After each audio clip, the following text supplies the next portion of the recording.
My name is Carolyn Mathur. I'm 63 and I live in Port Perry, Ontario right now. Originally born in Nova Scotia and then Montreal and then Toronto, and now just live in Port Perry by the lake, and just a lovely view there. I am involved with pulmonary hypertension because after my second child in 1996, I started having shortness of breath in September of 96. And that just led me to a doctor.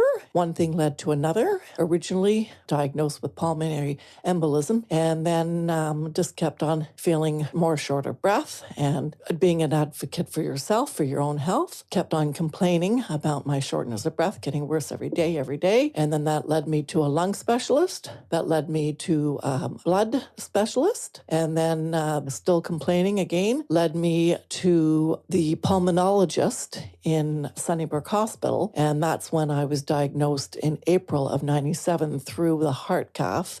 I was very blessed to be told that I was only going to survive a few hours, and at that time in 1997, the usual was you were given 6 months to 2 years to live. But I was very lucky to be told that I was only going to be surviving for a few hours. Because I was only going to be surviving a few hours, there's nothing you can do with that. You can't cry. You can't be sad. You can't do anything. I had a 3-year-old and a 1-year-old. There's nothing that can be done. Can't see my children, can't see my family. My husband and I just sat and just thinking, like, what are we to do? So I signed the papers that said, I understand that I could pass away immediately, and with the drugs that they were going to be doing for me. And drugs that they tried worked immediately, and my pressures came down. At that time, my pressures were 104, which I know aren't high at this time.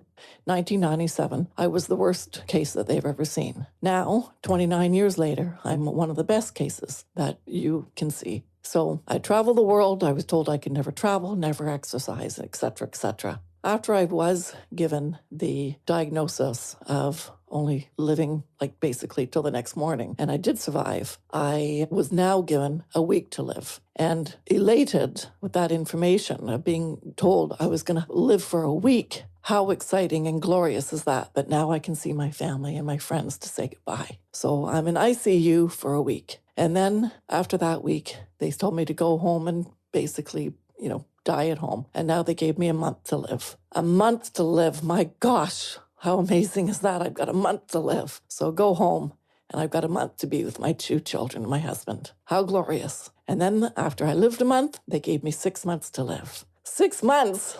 Let's break the bank and let's travel. So we took all our money and we went down to Florida and stayed at the resorts and enjoyed and went with our kids and just had the best time. And after 6 months, they gave me 2 years to live.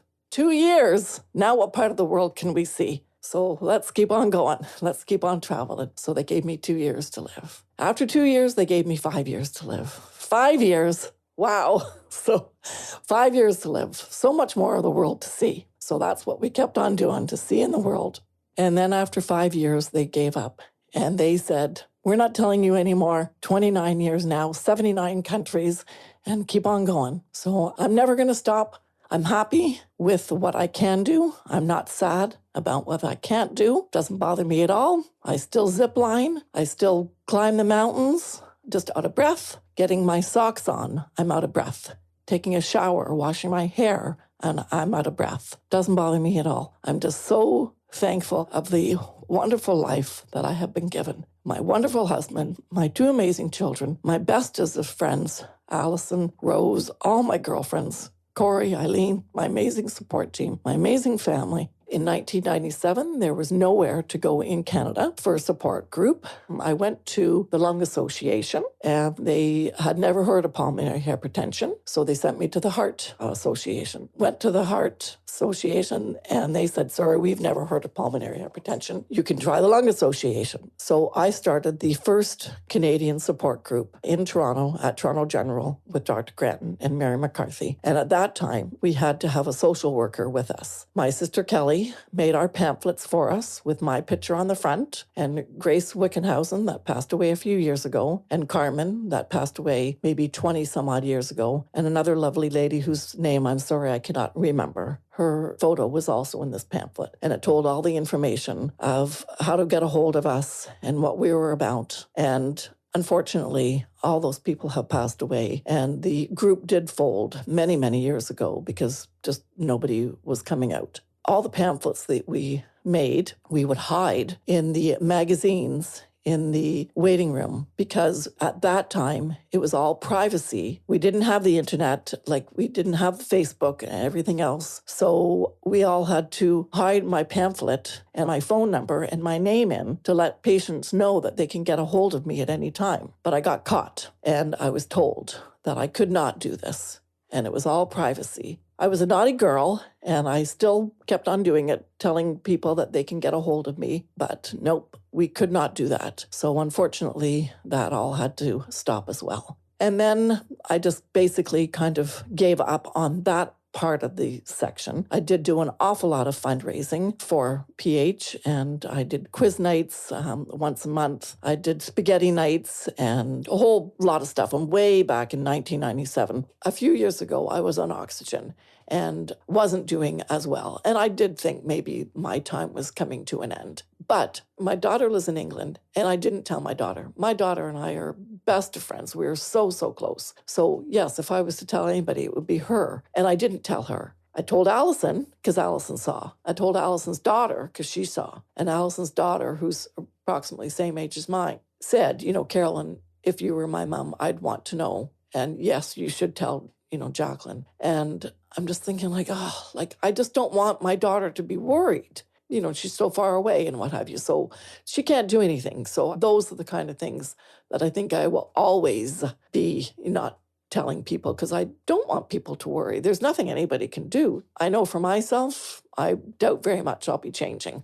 So travel for me is my world. It always has been since I was a child. My first flight, I was 6 months old. So I've always traveled, taken my children all over the world. I was a Girl Guide leader, and I've taken my girls all over the world, to China and anywhere I could fundraise to go to get my girls to China for free, or, to Europe for free and what have you. So travel's just always been in my blood. And I've got 5 trips right now booked. I'm booked right up until 2027. So when I was told originally that I could not fly, but then after I was living 6 months and we took a short flight to Florida, it was totally fine. There was no difference whatsoever. So we continued on, we flew, and it was great. And then when we did do our long flight from Chicago to Beijing, when we went over the magnetic pole, one of my other Girl Guide leaders, she passed out, and she was on the floor. And because I was the main leader of this group,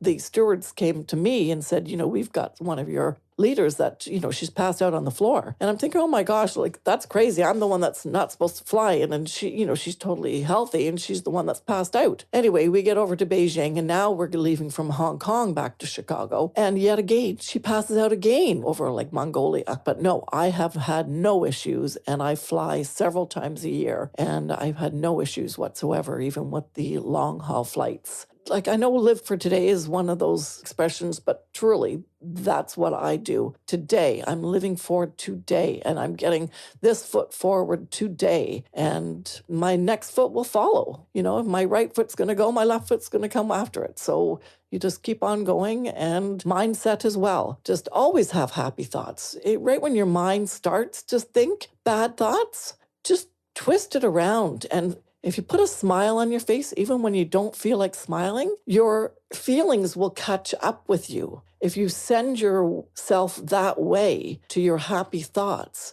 you will catch up with yourself, and then you will start. So even if you just start that smile, and it's I'm not going to smile, I'm not happy. Just do it anyway. Just friggin' do it. You put a smile on your face, and then you will start.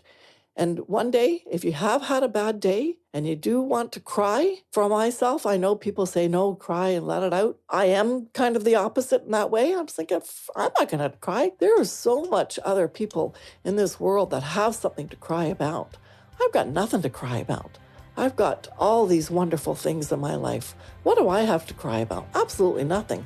With these terrible wars that are going on in our world and what have you, and the different things that are happening just politically in our world, I have absolutely nothing to cry about. I'm just living today. When my husband will say, oh, what time are you going to be home? I just say, I'm going to be home before midnight. Because I don't know what time I'm going to be home. I'm going to be out today and I'm going to go here and I'm going to do this and I'm going to be doing that. I don't know. If I'm home before midnight, it's a good day. So I just say just to keep positive thoughts and just, right when you start going down the rabbit hole of negative thoughts, you got to bite it in the butt before it catches you. So you just have to put a smile on your face. I'm Carolyn Mathur, and I'm aware that I'm rare.